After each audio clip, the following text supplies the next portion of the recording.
ಯಾವಾಗ ತಾಯಿ ತಂದೆ ಬಂದರೂ ಮಳೆಯಪ್ಪನಿಗೂ ಕೂಡ ತಾಯಿ ತಂದೆಗಳನ್ನು ನಮಸ್ಕರಿಸಬೇಕು, ಗೌರವಿಸಬೇಕು ಅಂತ ಓಡೋಡಿ ಬರ್ತಾನೆ.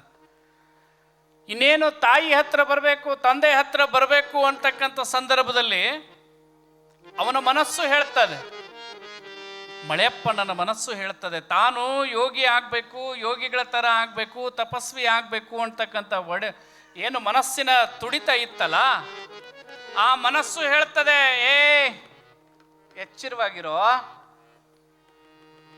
ಮೋಹ ಬೇಡ, ವಾತ್ಸಲ್ಯವನ್ನು ಸುಟ್ಟಲ್ಲದೆ ಆತ್ಮಾರ್ಪಣೆ ಸಾಧ್ಯವಿಲ್ಲ.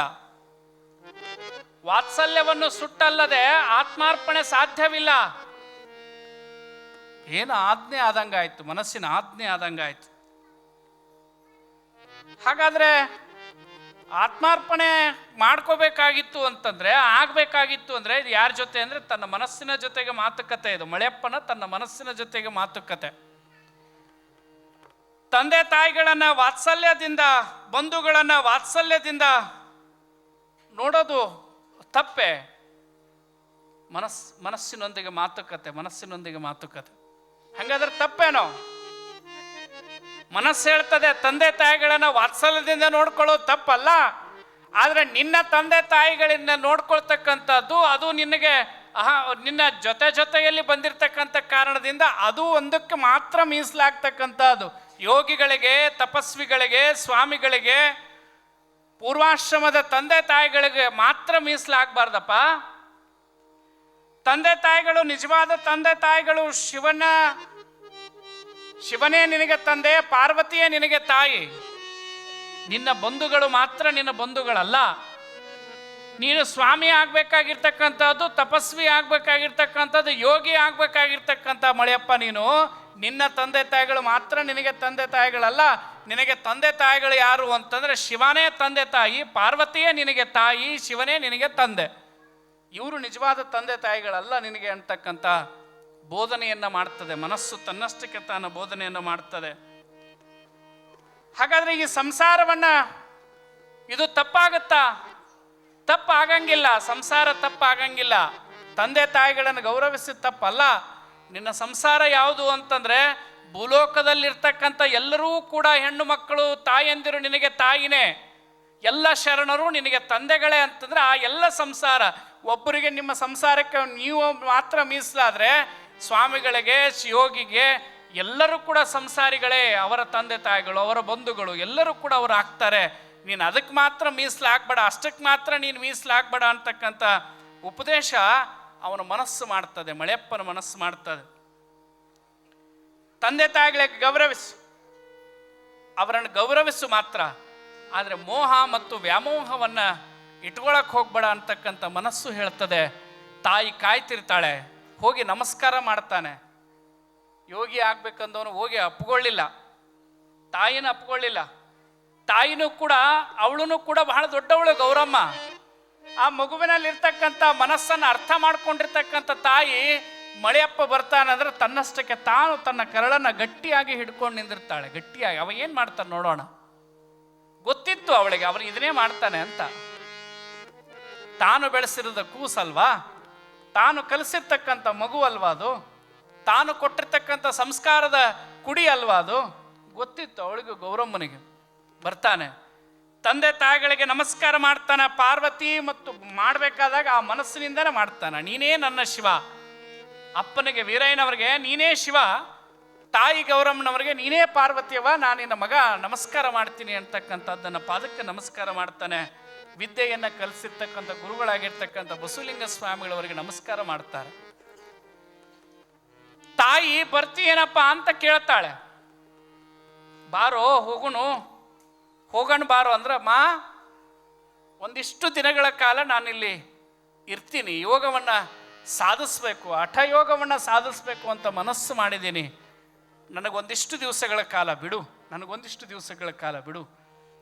ತಾಯಿ ಹೇಳ್ತಾಳೆ, ಇನ್ನಷ್ಟು ದಿವಸ ಆದ ಬಳಿಕ ಬೇಕಾದ್ರೆ ಬರಾಕಂತಿ, ಬೇಡ ಅಂತ ಹೇಳಂಗಿಲ್ಲ, ಈಗ ಬಾ, ಬಹಳ ಸಣ್ಣವದಿ, ಬೇಡ ನೀನು ಬಾ ಅಂತ ಹೇಳ್ತಾಳೆ.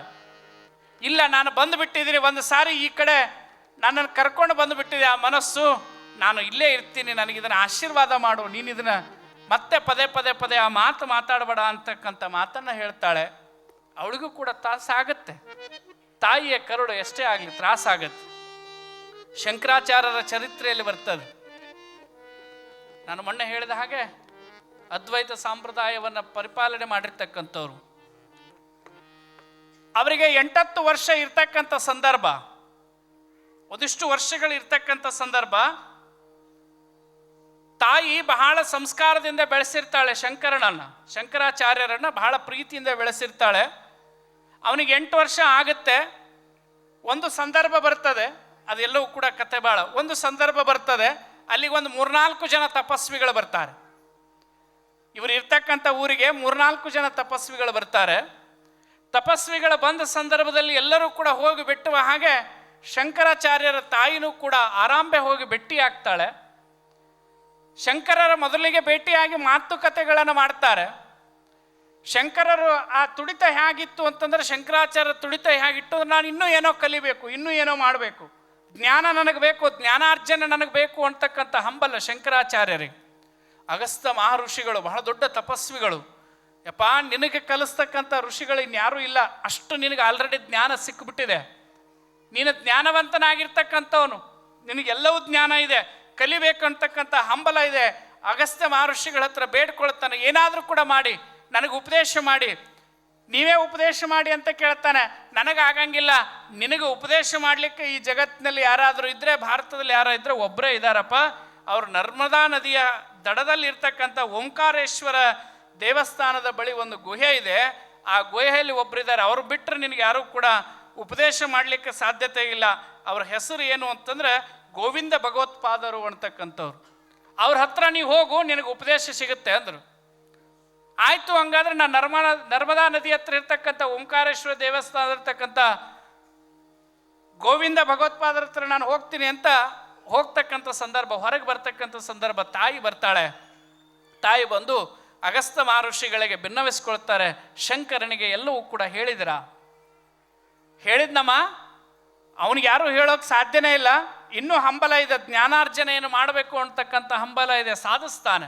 ನಿನ್ನ ಮಗ ಸಾಮಾನ್ಯವಾಗಿರ್ತಕ್ಕಂಥವನಲ್ಲ, ಸಾಧಿಸ್ತಾನೆ. ಈ ಜಗತ್ತನ್ನು ಉದ್ಧಾರ ಮಾಡಲಿಕ್ಕೆ ಬಂದಿರತಕ್ಕಂಥವ್ರು, ಈ ಭಾರತವನ್ನು ಉದ್ಧಾರ ಮಾಡಲಿಕ್ಕೆ ಬಂದಿರತಕ್ಕಂಥವನು ಅವನ ಮಗ. ನೀನೇನು ಚಿಂತೆ ಮಾಡಕ್ಕೆ ಹೋಗ್ಬೇಡ. ಆದ್ರೆ ಒಂದು ಮಾತು ನಿನಗೆ ನೆನಪಿರಬೇಕು, ಒಂದು ಮಾತು ನಿನಗೆ ನೆನಪಿರಬೇಕು, ಅವ ನಿನಗೆ ಸಲ್ಲವನಲ್ಲ, ಮತ್ತು ಅವನ ಅಲ್ಪ ಆಯುಷ್ಯ ಅನ್ನೋದು ನಿನಗೆ ನೆನಪಿರಬೇಕು ಅಂತಾನೆ. ಅವನಿಗೆ ಅಲ್ಪ ಆಯುಷ್ಯ. ತಂದೆಗೆ ಪರಮಾತ್ಮ ಭೇಟಿಯಾಗಿ, ದೇವರು ಭೇಟಿಯಾಗಿ ಮಗ ಬೇಕು ಅಂದಾಗ ಕೇಳಿರ್ತಾರೆ, ನಿನಗೊಬ್ಬ ಜಗತ್ ಪ್ರಸಿದ್ಧನಾಗ್ತಕ್ಕಂಥ ಮಗ ಬೇಕೋ, ಅಲ್ಪಾಯುಷ್ಯು ಅಸಾಮಾನ್ಯನಾಗಿರ್ತಕ್ಕಂಥ ಮಗ ಬೇಕೋ, ಅಥವಾ ಸಾಮಾನ್ಯರಂತೆ ನಿನಗೊಂದು 3-4 ಮಕ್ಕಳು ಬೇಕು ಅಂತ ಕೇಳ್ತಾರೆ. ಅವಾಗ ಶಂಕರಾಚಾರ್ಯರ ತಂದೆ ಹೇಳ್ತಾರೆ, ನನಗೆ ಅಲ್ಪಾಯುಷ್ಯ ಆದರೂ ಚಿಂತೆ ಇಲ್ಲ, ಅಸಾಮಾನ್ಯನಾಗಿರ್ತಕ್ಕಂಥ ಮಗ ಬೇಕು ಅಂತ ಕೇಳಿರ್ತಾನೆ. ಗೊತ್ತಿದೆ, ನಮ್ಮ ಯಜಮಾನರು ಕೇಳಿರ್ತಕ್ಕಂಥದ್ದು ನಮ್ಗೆ ಗೊತ್ತಿದೆ. ಅವನಿಗೆ ಮುಗಿಯಾಕೆ ಬಂತು 8 ವರ್ಷ ಮಾತ್ರ ಅವನಿಗೆ ಆಯುಷ್ಯ ಅನ್ನೋದು ಗೊತ್ತಿದೆ ನನಗೆ. ಅದು ಮುಗಿಯಾಕೆ ಬಂತು ಋಷಿಗಳೇ, ತಾವು ಆಶೀರ್ವಾದ ಮಾಡಬೇಕು ಅಂತ ಹೇಳ್ತಾನೆ. ನೀನು ಗಟ್ಟಿ ಧೈರ್ಯ ಮಾಡಿ, ಅವ ಸನ್ಯಾಸಿ ಆಗಬೇಕು ಅಂತಾನೆ. ಆ ಸನ್ಯಾಸಿ ಆಗಬೇಕು ಅಂತ ಸಂದರ್ಭದಲ್ಲಿ, ಸನ್ಯಾಸಿ ಆದ ಅಂದರೆ ಜ್ಞಾನಾರ್ಜನೆ ಪಡ್ಕೊಂಡ ಅಂದ್ರೆ ಮತ್ತೆ 8 ವರ್ಷ ಅವನಿಗೆ ಆಯುಷ್ಯ ಬರ್ತದೆ. ಅವ ಸನ್ಯಾಸ ದೀಕ್ಷೆಯನ್ನು ತಗೊಂಡ ಅಂತಂದರೆ ಮತ್ತೆ 8 ವರ್ಷ ಅವನಿಗೆ ಆಯುಷ್ಯ ಬರ್ತದೆ. ಮುಂದೆ ಮತ್ತೆ ಅಲ್ಲಿಂದನೂ ಕೂಡ ಇನ್ನೊಂದು ಕಡೆ ಹೋಗಿ ಮತ್ತೆ ಅವನಿಗೆ 16 × 32 ವರ್ಷದ ಆಯುಷ್ಯ ಬರ್ತದೆ. ಏನು ಚಿಂತೆ ಮಾಡಕ್ಕೆ ಹೋಗ್ಬೇಡ, ನೀನು ಅದಕ್ಕೆ ಗಟ್ಟಿ ಆಗಬೇಕು ಅಂತಾನೆ. ಆಯಿತು, ಆ ಸಮಯ ಯಾವಾಗ ಬರುತ್ತೆ ಅವಾಗ ನಾನು ಒಪ್ಪಿಗೆ ಕೊಡ್ತೀನಿ ಅಂತ ಹೇಳ್ತಾಳೆ ತಾಯಿ. ಸನ್ಯಾಸಿ ಆಗುವ ಸಂದರ್ಭ ಯಾವಾಗ ಬರುತ್ತೆ ಅವಾಗ ನಾನು ಒಪ್ಪಿಗೆ ಕೊಡ್ತೀನಿ ಅಂತಾಳೆ. ಯೋಗ ಅನ್ನುವ ಹಾಗೆ ಮರುದಿವಸನೇ ಯಾವಾಗ ಅಗಸ್ತ್ಯ ಮಹರ್ಷಿಗಳ ಆಶೀರ್ವಾದ ತೆಗೆದುಕೊಂಡು ಬರ್ತಾರೆ, ಯೋಗ ಅನ್ನುವ ಹಾಗೇನೆ ಒಂದು ದಿವಸನೋ 2 ದಿವಸ ಆದ ಬಳಿಕ ಆ ಊರಿನಲ್ಲಿನೇ ಇರ್ತಕ್ಕಂಥ ಏನು ಪೂರ್ಣಾ ನದಿ ಇರ್ತದಲ್ಲ, ಆ ನದಿಯ ಈ ದಂಡೆಯಿಂದ ಬಟ್ಟೆ ತೊಳೆಯಕ್ಕನೋ ಎದಕ್ಕೋ ಹೋಗಿರ್ತಾಳೆ ತಾಯಿ. ಶಂಕರ ಅದನ್ನು ಈಸ್ತಾ ಆ ಕಡೆ ದಾರಿಗೆ ಹೋಗ್ತಾನೆ. ಆ ಕಡೆ ದಡಕ್ಕೆ ಹೋಗಿ ಮತ್ತೆ ವಾಪಸ್ ಬರಬೇಕಾಗಿರ್ತಕ್ಕಂಥ ಸಂದರ್ಭ. ಆ ಸಂದರ್ಭದಲ್ಲಿ ಒಂದು ಮೊಸಳೆ ಬಂದು ಅವನ ಕಾಲು ಹಿಡ್ಕೊಳ್ತದೆ. ಕಾಲು ಹಿಡ್ಕೊಳ್ತಕ್ಕಂಥ ಸಂದರ್ಭದಲ್ಲಿ ಕೂಗ್ತಾನೆ, ಅಮ್ಮ ನನಗೆ ಮೊಸಳೆ ಕಾಲು ಹಿಡಿದಿದೆ, ಮೊಸಳೆ ನನ್ನ ಕಾಲು ಜಗ್ತಾ ಇದೆ, ನನ್ನ ಮುಗೀತು, ನಾನಿನ್ನು ಸಾಯ್ತೇನೆ, ಮೊಸಳೆ ನನ್ನನ್ನು ಬಿಡಂಗಿಲ್ಲ. ಆದರೆ ನನಗೊಂದು ಆಸೆ ಇದೆ ಅಮ್ಮ, ನನಗೊಂದು ಆಸೆ ಇದೆ. ಏನು ಅಂದರೆ ನೀನು ಈ ತಕ್ಷಣದಲ್ಲೇ ಒಪ್ಪಿಗೆ ಕೊಡಬೇಕು. ನಾನು ಸತ್ತರೆ, ನನ್ನ ಪ್ರಾಣ ಹೋದರೆ ನಾನು ಸನ್ಯಾಸಿ ಆಗಬೇಕು ಅಂತಲೇ, ಸಾಯಬೇಕು ಅಂತ ನನಗೆ ಇಚ್ಛೆ ಇದೆ. ನೀನು ಈ ಕ್ಷಣದಲ್ಲಿ ಒಪ್ಪಿಗೆ ಕೊಡು ಅಂತ ಕೇಳ್ತಾನೆ. ನನ್ನ ಬಂದು ಬಿಡಿಸ್ಕೋ, ಯಾರನ್ನಾರ ಕರಿ, ಏನೂ ಹೇಳಲಿಲ್ಲ ಅವನು. ನಾನು ಸಾಯ್ತೀನಿ ಅನ್ನೋದು ಗೊತ್ತಾಗ್ತಾ ಇದೆ, ಮೊಸಳೆ ನನ್ನನ್ನು ಬಿಡಂಗಿಲ್ಲ, ಕಾಲು ಜಗ್ತಾ ಇದೆ ಇದು. ಆದರೆ ನೋಡಿ ಸತ್ಯ ಸಾಂಬ ಜಯ ನಮ ಪಾರ್ವತಿ ಶಿವ ಹರ ಹರ ಮಹಾದೇವ್. ನನ್ನನ್ನು ಜಗ್ತಾ ಇದೆ, ನಾನು ಸಾಯ್ತೀನಿ, ನೀನು ಒಪ್ಪಿಗೆ ಕೊಡು, ಈ ತಕ್ಷಣದಲ್ಲೇ ಒಪ್ಪಿಗೆ ಕೊಡು. ಗೊತ್ತಾಗತ್ತೆ ತಾಯಿಗೆ ಇದು ಸಂದರ್ಭ. ಆಯಿತು, ನೀನು ಸನ್ಯಾಸಿ ಆಗು ಅಂತ ತಾಯಿ ಒಪ್ಪಿಗೆ ಕೊಡ್ತಾಳೆ. ನೀನು ಸನ್ಯಾಸಿ ಆಗು ಅಂತ ಒಪ್ಪಿಗೆ ಕೊಡ್ತಾನೆ. ಒಪ್ಪಿಗೆ ಆದ ತಕ್ಷಣ ಇವನು ಹೇಳ್ತಾನೆ, ನಾನೀಗ ಸನ್ಯಾಸಿ. ಹಾಕ್ಕೊಂಡಿರ್ತಕ್ಕಂಥ ಬಟ್ಟೆಗಳನ್ನು ಎಲ್ಲವನ್ನೂ ಕೂಡ ಕಳಚಿ ಕೌಪಿನ ಮೇಲೆ ನಿಂತು, ನಾನೀಗ ಸನ್ಯಾಸಿ. ಕತೆಗಳು ಹೇಳ್ತಾರೆ, ನಾನು ಸನ್ಯಾಸಿ ಅಂದ ತಕ್ಷಣದಲ್ಲಿನೇ ಆ ಮೊಸಳೆ ಅವನನ್ನು ಬಿಟ್ಟು ಹೋಯಿತು ಅಂತಕ್ಕಂಥದ್ದು ಕೂಡ ಶಂಕರಾಚಾರ್ಯರ ಇತಿಹಾಸದಲ್ಲಿ ಬರ್ತಕ್ಕಂಥದ್ದು. ಶಂಕರಾಚಾರ್ಯ ಇತಿಹಾಸದಲ್ಲಿ ಅದನ್ನು ಉದ್ದೇಶಿಸಿ ಹೇಳ್ತಾರೆ, ಮಕರ ಅಂದರೆ ಸಾವು, ಮೊಸಳೆ ಅದು ಹಿಡ್ಕೊಂಡಿರ್ತದೆ. ಯಾವಾಗ ನಾನು ಸನ್ಯಾಸಿ ಅಂದ ತಕ್ಷಣ ಅದು ಕಾಲು ಬಿಟ್ಟು ಹೋಗ್ತದೆ ಅಂತಕ್ಕಂಥದ್ದು ಕೂಡ ಶಂಕರಾಚಾರ್ಯ ಇತಿಹಾಸದಲ್ಲಿ ಬರ್ತಕ್ಕಂಥದ್ದು. ಹಾಗೆ ಶಂಕರಾಚಾರ್ಯರ ಹಾಗೆ ಸಣ್ಣ ವಯಸ್ಸಿನಲ್ಲಿ ಯೋಗಿ ಆಗಬೇಕು, ತಪಸ್ವಿ ಆಗಬೇಕು ಅಂಥೇಳಿ ಹಂಬಲವನ್ನು ಇಟ್ಕೊಂಡಿರ್ತಕ್ಕಂಥ ಏನು ಮಳೆಯಪ್ಪನಿಗೆ ತಾಯಿ ಆಶೀರ್ವಾದ ಮಾಡ್ತಾಳೆ. ಆಗ್ಲಪ್ಪ ನಿನ್ನ ಇಚ್ಛೆ ಏನೈತಿ? ಯಾಕಂದರೆ ಶಿವ ಹೇಳಿರ್ತಾನೆ, ನಡವಳ್ಳಿಯ ಮರುಳ ಸಿದ್ಧ ಮಹಾಸ್ವಾಮಿಗಳವ್ರು ಹೇಳಿರ್ತಾರೆ, ಶಿವ ನಿಮ್ಮ ಮನೆಗೆ ಬರಬೇಕು ಅಂತಾನೆ, ಆದರೆ ನಿಮಗೆ ಉಳಿಯಂಗಿಲ್ಲ ಅಂತ ಹೇಳಿರ್ತಾರೆ. ಅವರು ಆದೇಶವನ್ನು ಮಾಡಿರ್ತಾರೆ. ಹಾರನಹಳ್ಳಿ ಕೋಡಿಮಠದ ಸ್ವಾಮಿಗಳವರು ಬೆಂಕಿ ಅಂತ ಕರೆದಿರ್ತಾರೆ. ಅವೆಲ್ಲವೂ ಕೂಡ ತಾಯಿಗೆ ಪ್ರಜ್ಞೆಗೆ ಬಂದು ಹೇಳ್ತಾರೆ, ಆಯ್ತಪ್ಪ ನಿನ್ನ ಇಚ್ಛೆ ಏನೈತೆ ಹಾಗೆ ಮಾಡು. ಹಂಗಾದ್ರೆ ಅವರು ಮತ್ತೆ ಬಸವಲಿಂಗ ಮಹಾಸ್ವಾಮಿಗಳವರು, ಗೌರಮ್ಮನವರು, ವೀರಯ್ಯನವರು ಅವನಿಗೆಲ್ಲವೂ ಕೂಡ ಆಶೀರ್ವಾದ ಮಾಡಿ ಮತ್ತೆ ಮನೆಗೆ ತಾವು ಬರ್ತಾರೆ. ಅಲ್ಲಿನೇ ಅಷ್ಟಾನು ವರ್ಷಗಳ ಒಂದಿಷ್ಟು ದಿವಸಗಳ ಕಾಲ ತಪಸ್ಸನ್ನು ಮಾಡ್ತಾನೆ, ಆಚರಣೆಯನ್ನು ಮಾಡ್ತಾನೆ. ತನ್ನಷ್ಟಕ್ಕೆ ನಾನು ತಪಸ್ವಿ ಆಗಲಿಕ್ಕೆ, ದೇವರನ್ನ ಕಾಣಲಿಕ್ಕೆ ಏನು ಹಾದಿಗಳಿದ್ದಾವೆ ಅಲ್ಲಿ ನಡೀತಕ್ಕಂಥದ್ದು ಹಠಯೋಗವನ್ನು ಸಾಧಿಸಬೇಕು ಅಂತಕ್ಕಂಥದ್ದು ತಾವೆಲ್ಲ ಕೇಳಿದ್ದೀರಿ. ಒಂದು ಕಾಲ ಮೇಲೆ ನಿಂತ್ಕೊಂಡು ತಪಸ್ಸನ್ನು ಮಾಡಿರ್ತಕ್ಕಂಥವ್ರದ್ದು ಕೇಳಿದ್ದೀರಿ. ತಾವೆಲ್ಲ ಈ ಕಡೆ ಹೋದರೆ ನಾಗಾ ಸಾಧುಗಳ ಬಗ್ಗೆ ಕೇಳಿದ್ದೀರಿ. ಅವರೆಲ್ಲ ಹಠವಾದಿಗಳು, ಅವರ ಹಠ ಯೋಗಿಗಳು, ಅವರೆಲ್ಲ ಹಠ ಸಾಧಕರು, ಅವರೆಲ್ಲ ಹಠಯೋಗಿಗಳವರೆಲ್ಲ. ಆ ಥರದಲ್ಲಿ ನಮ್ಮ ಗೋಗವಾಡದಾಗೇನು ಹಠವಾದಿಗಳೇನು ಕಡಿಮೆ ಇಲ್ಲ. ನಿನ್ನೆ ಹೇಳಿದ ಹಾಗೆ ಇಲ್ಲಿಂದ ಶ್ರೀಶೈಲಕ್ಕೆ ದಿನ ನಮಸ್ಕಾರ ಹಾಕ್ಕೊಂತ ಹೋಗೋದೇನು ಅಷ್ಟೇನು ಸರಳದ ಮಾತಲ್ಲ, ಹೌದಲ್ಲ? ಮತ್ತು ಇಲ್ಲಿಂದ ಕಾಸಿಗೆ ನಡ್ಕೊತ ಹೋಗೋದೇನು ಅಷ್ಟೇನು ಸರಳ ಅಲ್ಲ. ಇಲ್ಲಿಂದ ಸುಮ್ಮನೆ ಎಲ್ಲಿಗಾರು ಹೋಗಿ ಬರೋಕ್ಕೆ ಏನೇನೋ ಮಾಡ್ತೀವಿ. 1500 ಕಿಲೋಮೀಟ್ರ್ ಹೋಗೋದಂದ್ರೆ ನೀವೇನು ಹಠಕ್ಕೇನು ಕಡಿಮೆ ಇಲ್ಲ. ನೀವು ಕೂಡ ಆ ಥರದಲ್ಲಿ ತಪಸ್ಸನ್ನು ಆಚರಣೆ ಮಾಡ್ತಕ್ಕಂಥವ್ರು. ಹಾಗೆ ಆ ಕಲ್ಲು ಬೆಟ್ಟದ ಮೇಲೆ ಇರ್ತಕ್ಕಂಥ ಸಂದರ್ಭ ಒಂದಿಷ್ಟು ದಿನಗಳು, ಒಂದಿಷ್ಟು ತಿಂಗಳುಗಳ ಕಾಲ, ಒಂದಿಷ್ಟು ವರ್ಷಗಳ ಕಾಲ ಅಲ್ಲಿ ಹಠಯೋಗವನ್ನು ಸಾಧನೆ ಮಾಡ್ತಾನೆ ಮಳೆಯಪ್ಪಾರ್ಯ ತಪಸ್ಸನ್ನು ಆಚರಣೆ ಮಾಡ್ತಾನೆ. ಅವನು ಹೇಗಾಗಿದ್ದ ಅಂದರೆ ಗಡ್ಡಗಳನ್ನು ಬಿಟ್ಟು, ಜಡೆಯನ್ನು ಬಿಟ್ಟು, ತಪಸ್ಸಿನ ಆ ರೀತಿ ಒಳಗೆ ತಾನು ತಪಸ್ವಿ ಆಗಬೇಕು ಅಂತಕ್ಕಂಥದ್ದು. ಒಂದಿಷ್ಟು ದಿವಸಗಳ ಆದ ಬಳಿಕ ಮತ್ತೆ ಬಸವಲಿಂಗ ಮಹಾಸ್ವಾಮಿಗಳವರು ಅಲ್ಲಿಗೆ ಹೋಗ್ತಾರೆ. ಒಂದಿಷ್ಟು ವರ್ಷಗಳು, ಒಂದಿಷ್ಟು ದಿವಸ ಆದ ಬಳಿಕ ಮತ್ತೆ ಬಸವಲಿಂಗ ಸ್ವಾಮಿಗಳವರು, ಯಾಕಂದರೆ ಶಿಷ್ಯನ ಮೇಲೆ ಅಪಾರವಾದ ಪ್ರೀತಿ ಬಸವಲಿಂಗ ಸ್ವಾಮಿಗಳಿಗೆ, ನೋಡ್ಕೊಂಬರೋಣ, ಅವನ ಬಗ್ಗೆ ವಿಚಾರಿಸ್ಕೊಂಡು ಬರೋಣ ಅಂಥೇಳಿ ತಿಳ್ಕೊಂಡು ಮತ್ತೆ ಕಲ್ಲು ಬೆಟ್ಟಕ್ಕೆ ಹೋಗ್ತಾರೆ. ಆ ಕಲ್ಲು ಬೆಟ್ಟದಲ್ಲಿ ಹೋದ ಸಂದರ್ಭದಲ್ಲಿ ಇವನಿಗೊಂದು ತುಡಿತ ಇತ್ತು. ಅದು ಕೂಡ ಇವನಿಗೆ ಸಾಲದಾಗಿತ್ತು. ಹಠಯೋಗವೂ ಕೂಡ ಅವನಿಗೆ ಸಾಲದಾಗಿತ್ತು. ಇನ್ನೂ ಏನೋ ನಾನು ಕಲಿಬೇಕು, ಇನ್ನೂ ಜ್ಞಾನಾರ್ಜನನ ಪಡ್ಕೋಬೇಕು ಅಂತಕ್ಕಂಥ ಹಂಬಲ ಮಳೆಯಪ್ಪಾರನಿಗೆ. ಯಾವಾಗ ಗುರುಗಳು ಬರ್ತಾರೆ, ಗುರುಗಳ ದರ್ಶನ ಆಶೀರ್ವಾದವನ್ನು ತೆಗೆದುಕೊಂಡು ಅವನು ಹೇಳ್ತಾನೆ, ಬುದ್ಧಿ ನಾನು ಇನ್ನೂ ಏನೋ ಕಲಿಬೇಕು. ಹಲವಾರು ಶರಣರ ಬಗ್ಗೆ ಚರಿತ್ರೆಗಳನ್ನು ನಮ್ಮ ತಾಯಿ ಹೇಳಿದಾಳೆ. ನಾನು ಇನ್ನೂ ಅಲ್ಲಮ ಪ್ರಭುದೇವರ ಬಗ್ಗೆ ಪ್ರಭುಲಿಂಗ ಲೀಲೆಯನ್ನು ಓದಬೇಕು ಅಂತಕ್ಕಂಥದ್ದು ಆಸಕ್ತಿ ಇದೆ. ಇನ್ನೂ ವ್ಯಾಕರಣವನ್ನು ಕಲಿಬೇಕು, ವೇದಗಳನ್ನು ಕಲಿಬೇಕು, ಉಪನಿಷತ್ತುಗಳನ್ನು ಕಲಿಬೇಕು, ಆಗಮಗಳನ್ನು ನಾನು ಓದಬೇಕು, ಇವನ್ನೆಲ್ಲವನ್ನು ಕೂಡ ನಾನು ಅಧ್ಯಯನ ಮಾಡಬೇಕು ಅಂತಕ್ಕಂಥದ್ದು. ಅವೆಲ್ಲವೂ ಕೂಡ ಇಲ್ಲಿ ಸಿಗೋದಿಲ್ಲ. ಇಲ್ಲಿ ಹಠಯೋಗ ಮಾತ್ರ ಸಿಗ್ತಕ್ಕಂಥದ್ದು. ಅಧ್ಯಯನ ಮಾಡಬೇಕು ಅಂತಕ್ಕಂಥ ಆಸಕ್ತಿ ನನಗಿನ್ನೂ ಇದೆ. ನನಗೆ ನೀವು ಅನುಗ್ರಹ ಮಾಡಬೇಕು, ಉಪದೇಶ ಮಾಡಬೇಕು ಅಂತ ಕೇಳಿದಾಗ ಅವಾಗ ಅವ್ರ ಗುರುಗಳಾಗಿರ್ತಕ್ಕಂಥವ್ರು ಹೇಳ್ತಾರೆ, ನೋಡಪ್ಪ ಇಲ್ಲಿ ನಿನಗೆ ಸಿಗಂಗಿಲ್ಲ ಅಂತ ನನಗೂ ಗೊತ್ತಿದೆ, ನಿನಗೂ ಗೊತ್ತಿದೆ. ಆಮೇಲೆ ಇಲ್ಲಿಂದ ನೀನು ಮುಂದೆ ಬೇರೆ ಕಡೆಗೆ ಹೋಗಬೇಕಾಗತ್ತೆ, ಅದಕ್ಕೆ ನೀನು ತಯಾರಾಗು. ನೀನು ಏನು ಕಲಿಬೇಕು ಅಂತೀಯ, ವ್ಯಾಕರಣ, ಆಗಮ, ಉಪನಿಷತ್ತು, ಕಾವ್ಯಗಳು ಇವೆಲ್ಲವೂ ಕೂಡ ಇಲ್ಲಿ ಸಿಗ್ಲಿಕ್ಕಿಲ್ಲ. ನೀನು ಕಲಿಲೇಬೇಕು ಅಂತಕ್ಕಂಥ ಮನಸ್ಸಿತ್ತು ಅಂತಂದರೆ ನೀನು ಇಲ್ಲಿಂದ ಹೊರಟು ಬಾ, ಶಿಶುವಾಳಕ್ಕೆ ಬಾ. ಬಸವಲಿಂಗ ಮಹಾಸ್ವಾಮಿಗಳವ್ರು ಹೇಳ್ತಕ್ಕಂಥ ಶಿಶುವಾಳಕ್ಕೆ ಬಾ, ನಿನಗೆ ಬೇರೆ ಕಡೆ ಕಳಿಸ್ತೀನಿ ಅಂತ ಹೇಳ್ತಾರೆ. ಗುರುಗಳ ಅಪ್ಪನೆ ಹಾಗೆ ಆ ಕಲ್ಲು ಬೆಟ್ಟವನ್ನು ಬಿಟ್ಟು, ಅದು ಹೆಂಗೆ ಕಾಣಿಸ್ತಾ ಇತ್ತು ಅಂದರೆ, ತಾನು ದಿನನಿತ್ಯ ಪೂಜೆ ಮಾಡ್ತಕ್ಕಂಥ ಲಿಂಗದೋಪಾದಿಯಲ್ಲಿ ಕಲ್ಲು ಬೆಟ್ಟ ಕಾಣಿಸ್ತಿತ್ತಂತೆ. ಅವನಿಗೆ ಎಷ್ಟು ಕಲ್ಪನೆ ಇರಬಾರ್ದು ಅವನಿಗೆ. ಆ ಲಿಂಗವ ದೋಪಾದಿಯಲ್ಲಿ ಇರ್ತಕ್ಕಂಥ ಕಲ್ಲು ಬೆಟ್ಟವನ್ನು ನಮಸ್ಕಾರ ಮಾಡಿ ಅಲ್ಲಿಂದ ಗುರುಗಳ ಜೊತೆಗೆ ಬಸವಲಿಂಗ ಮಹಾಸ್ವಾಮಿಗಳವರಿಗೆ ಶಿಶುವಾಳಕ್ಕೆ ಬರ್ತಾನೆ. ಶಿಶುವಾಳಕ್ಕೆ ಬಂದ ಸಂದರ್ಭದಲ್ಲಿ ಇನ್ನೇನು ಮತ್ತೆ ಕಲಿಬೇಕು, ಮುಂದೆ ಹೋಗಬೇಕು ಒಂದು ಸಂದರ್ಭದಲ್ಲಿ ಗುರುಗಳು ಒಂದು ಪತ್ರ ಬರೆದು ಕೊಡ್ತಾರೆ. ಯಾರಿಗೆ ಅಂತಂದರೆ, ಬಳ್ಳಾರಿಯಲ್ಲಿ ಬಹಳ ದೊಡ್ಡ ಸಂಸ್ಕೃತ ಪಾಠಶಾಲೆ, ಅಲ್ಲಿ ಒಬ್ಬ ಅಗಮ್ಯವಾಗಿರ್ತಕ್ಕಂಥ ದಾನಿ ಸಕ್ರಿ ಕರಡೆಪ್ಪನವರು ಅಂತಕ್ಕಂಥವ್ರು ಬಹಳ ದೊಡ್ಡ ದಾನಿಗಳು, ಸಂಸ್ಕೃತ ಪಾಠಶಾಲೆಯನ್ನು ತೆಗೆದಿರ್ತಕ್ಕಂಥವ್ರು.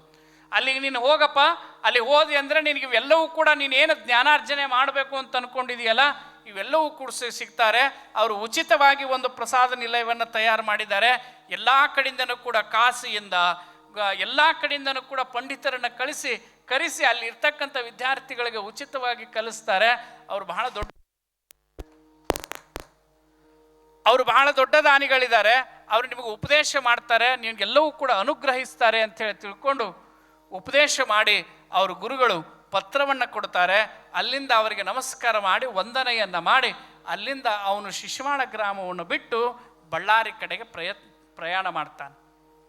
ಬಳ್ಳಾರಿ ಕಡೆ ಪ್ರಯಾಣ ಮಾಡೋದಂದ್ರೂ ಬಹಳ ಸುಲಭವಾಗಿರ್ತಕ್ಕಂಥದ್ದಲ್ಲ.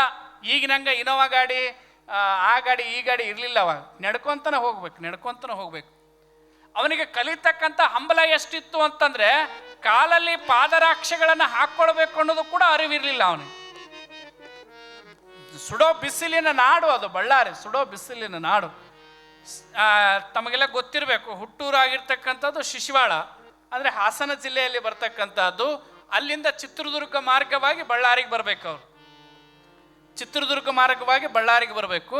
ಶಿಶುವಾಳ ಗ್ರಾಮದಿಂದ ಏನು ಬರೀ ಒಂದು ಜೋಳಿಗೆಯನ್ನು ಹಾಕ್ಕೊಂಡು ಅಲ್ಲಿಂದ ಹೊರಟಿರ್ತಕ್ಕಂಥ ಮಳೆಯಪ್ಪಾರ್ಯ ಬಳ್ಳಾರಿಗೆ ಹೇಗೆ ಬರ್ತಾನೆ, ಬರಬೇಕಾಗಿರ್ತಕ್ಕಂಥ ಸಂದರ್ಭದಲ್ಲಿ ಏನೇನು ಘಟನೆಗಳ ನಡೆದು ಅನ್ನೋದನ್ನು ನಾಳೆ ನಾವು ನೀವೆಲ್ಲರೂ ಕೂಡ ತಿಳ್ಕೊಳ್ಳೋಣ ಅಂತಕ್ಕಂಥ ಮಾತನ್ನು ಹೇಳಿ ಇವತ್ತಿನ ಪುರಾಣಕ್ಕೆ ಮಂಗಲವನ್ನು ಕೋರೋಣ.